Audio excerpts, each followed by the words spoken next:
Video like کر کے آگے شیئر ضرور کر دینا۔ سب جانتا ہے، پھر وہ کیوں امتحان لیتا ہے؟ اسے تو معلوم ہے نا کہ ابراہیم کیا ہے، اسماعیل کیا ہے، یوسف کیا ہے، یونس کیا ہے، موسیٰ کیا ہے، عیسیٰ کیا ہے، داؤد کیا ہے، ایوب کیا ہے، ذوالکفل کیا ہے، عزیر کیا ہے، سب جانتا ہے اللہ۔ کیوں امتحان لیتا ہے؟ اللہ اس لیے امتحان لیتا ہے کہ اللہ نے ان بندوں کو بزرگی عطا کی، عظمت عطا کی، تو معاذ اللہ کہیں ایسا نہ ہو کہ کوئی بندہ کھڑے ہو کر کہے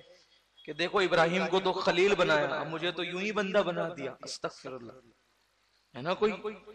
بڑے بڑے سرفرے دنیا میں پیدا ہوتے ہیں اور کچھ بھی بکتے ہیں، ہو سکتا ہے ایسا؟ ایسے ایسے سرفرے لوگ دنیا میں موجود ہیں کہ بیدر کے ایک مفتی سے کسی نے مکے سے سوال کیا کہ رشید احمد گنگوہی صاحب نے یہ بات کہی جو تذکرۃ الرشید میں لکھی ہوئی ہے کہ آج ہدایت موقوف ہے رشید احمد کی اتباع پر، میری زبان سے جو بھی نکلتا ہے وہ حق کے سوا کچھ نہیں نکلتا۔ اب سوال پوچھنے والے نے سعودی سے اتنا پوچھا تھا، جواب دینے والے مفتی کو، مفتی تھا جواب دینے والا بیدر کا، اس کو چاہیے تھا وہ صحیح غلط جو کہنا تھا کہہ دیتا۔ اس نے کیا کیا کہ اس کو تو جواب دیتے نہیں بن پڑی، کیونکہ بات ہی ایسی غلط تھی، کتاب میں بات ہی ایسی غلط لکھی تھی کہ اس کا جواب دے ہی نہیں سکتا تھا انسان، کیونکہ اللہ نے اتباع کا حکم حضور کی اتباع کا حکم اور نجات حضور کی اتباع پر موقوف ہے، ہر ایرے گہرے نتو خیرے کی اتباع تو ہم نہیں کر سکتے، لیکن کہنے والے نے کہہ دیا، لکھنے والے نے لکھ دیا، اور جب جواب دیتے ہوئے بن نہ پڑی تو انہوں نے کیا کیا، اس مفتی نے بدبخت نے ایک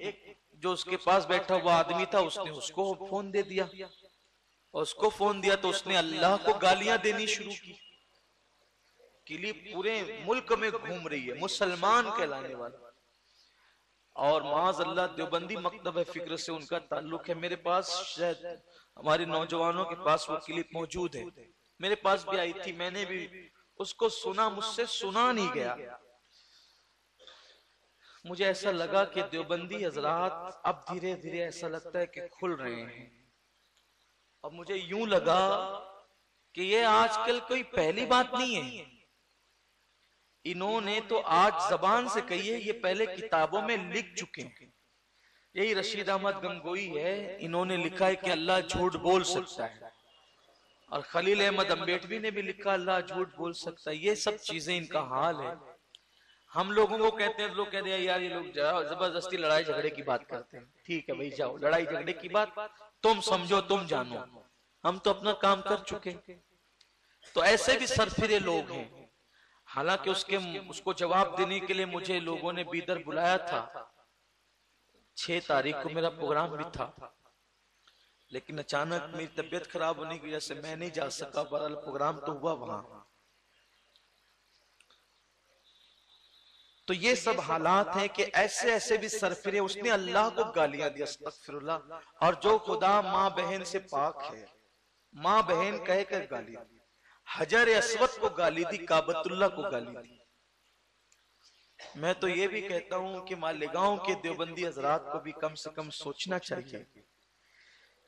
کہ جس خدا کے ٹکڑوں پہ وہ پلتے ہیں، کم از کم اب تو کفر کا فتویٰ تھی ان پہ، اللہ کو گالیاں، کل تک اولیاء اللہ کو گالیاں دے رہے تھے تو سب کو اچھا لگ رہا تھا، اب اللہ کو گالی دی، اور ہے یہی بات، جو ولی اللہ کا دشمن ہوگا وہ اللہ ہی کا دشمن ہے، آج نہیں کل، کل نہیں پرسوں، اسے کھلنا ضرور ہے، یہ پردے میں چھپے تھے آج اوپن ہو گئے، اللہ نے ننگا کر دیا ان کو، اور اب تو حال یہ ہے کہ اہل حدیث غیر مقلدین جو اپنے آپ کو اہل حدیث کہتے ہیں وہ بھی خوب ان کا بینڈ بجا رہے ہیں۔ انشاءاللہ مجھے کبھی موقع ملے گا تو اس پر میں تفصیلی گفتگو کروں گا کہ اللہ کے بارے میں ان کے عقائد کیا ہیں، تاکہ میرے نوجوانوں کو پتا چلے کہ یہ اللہ کے بھی گستاخ ہیں اور بڑے بدبخت ہیں۔ دیکھو بس اتنا یاد رکھو کہ یہ جو ہمیں اہل سنت و جماعت کا مسلک ملا ہے نا، یہ صحابہ سے اور حضور سے ملا ہے، بس اسی کا دامن پکڑے رہو اور دعا کرو کہ اللہ اسی پہ موت عطا فرمائے۔ اس پہ گئے تو کامیاب ہے، ورنہ یہ سب جو ہے انگریزوں کی اپج ہے اور یہ سب انہی کا مرہون منت ہے۔ یہ سب کچھ اللہ تعالیٰ لوگوں کو ہدایت عطا فرمائے۔ تو لوگ ایسے بدبخت بھی پیدا ہوتے ہیں کہ کچھ بھی سوال کرتے ہیں تو کوئی کھڑے ہو کر کے یہ کہہ سکتا تھا کہ ابراہیم کو خلیل بنایا، مجھے نہیں بنایا خلیل، موسیٰ کو کلیم بنایا، مجھے نہیں بنایا کلیم، ایسا ہو سکتا تھا؟ تو اللہ تبارک و تعالیٰ اپنے برگزیدہ بندوں کا امتحان لیتا ہے، اسے معلوم ہے کون کیا ہے۔ ارے جب انسان پیدا بھی نہیں ہوا تھا تب بھی وہ جانتا ہے کہ کون کیا ہے، پھر امتحان کیوں لیتا ہے؟ امتحان اس لیے لیتا ہے تاکہ بندوں کو پتا چلے کہ جس کو خلیل بنایا تو یوں ہی نہیں بنایا، جسے خلیل بنایا تو بہت جانچ کر کے خلیل بنایا، اور وہ تمہارے بس کا ہی نہیں ہے، جو وہ کر گزرے وہ تمہارے بس کا ہی نہیں ہے، تم کر ہی نہیں سکتے۔ وہ بڑے بڑے دعوے کرنا الگ بات ہے، اور جب قدرت امتحان لینے پر آئے، خدا امتحان لے تو پھر امتحان دے دینا، یہ صرف اللہ والوں کی شان ہے، یہ اللہ والوں کا کام ہے۔ اور اس نے کہا ہم ضرور آزمائیں گے تمہیں،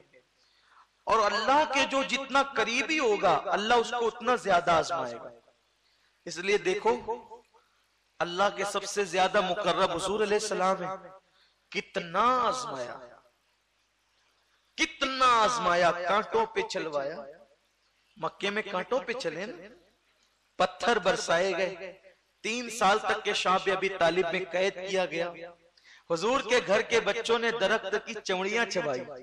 درخت اونٹوں کی چمڑیاں چبائی، درخت کی پتیاں کھائی،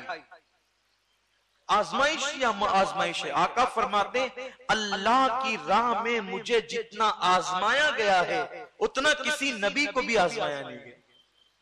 اور حضور کے بعد نبیوں میں سب سے زیادہ کوئی آزمائے گئے تو حضرت ابراہیم خلیل اللہ ہے، اسی لیے ان کا مرتبہ ہمارے نبی صلی اللہ علیہ وآلہ وسلم کے بعد ہے۔ حضرت ابراہیم خلیل اللہ علیہ السلام کی پیدائش سے پہلے ہی ایک شخص تھا جس کا نام نمرود تھا، اور نمرود کو اللہ نے پوری دنیا پر حکومت عطا کی تھی۔ یہ نمرود وہ انسان ہے جس کو اللہ نے پوری دنیا کی حکومت عطا کی تھی، پوری دنیا پہ یہ حکومت کرتا تھا، حکمراں تھا، لیکن جب اللہ نے حکومت دی تو مغرور ہو گیا، غرور اور تکبر اس میں آ گیا۔ تو جانتے ہیں جب بھی انسان نعمت پانے کے بعد مغرور ہوتا ہے تو اللہ تبارک و تعالی پھر اس سے وہ نعمت چھین لیتا ہے۔ ویڈیو اگر اچھا لگا ہو تو لائک کر کے آگے شیئر ضرور کر دینا۔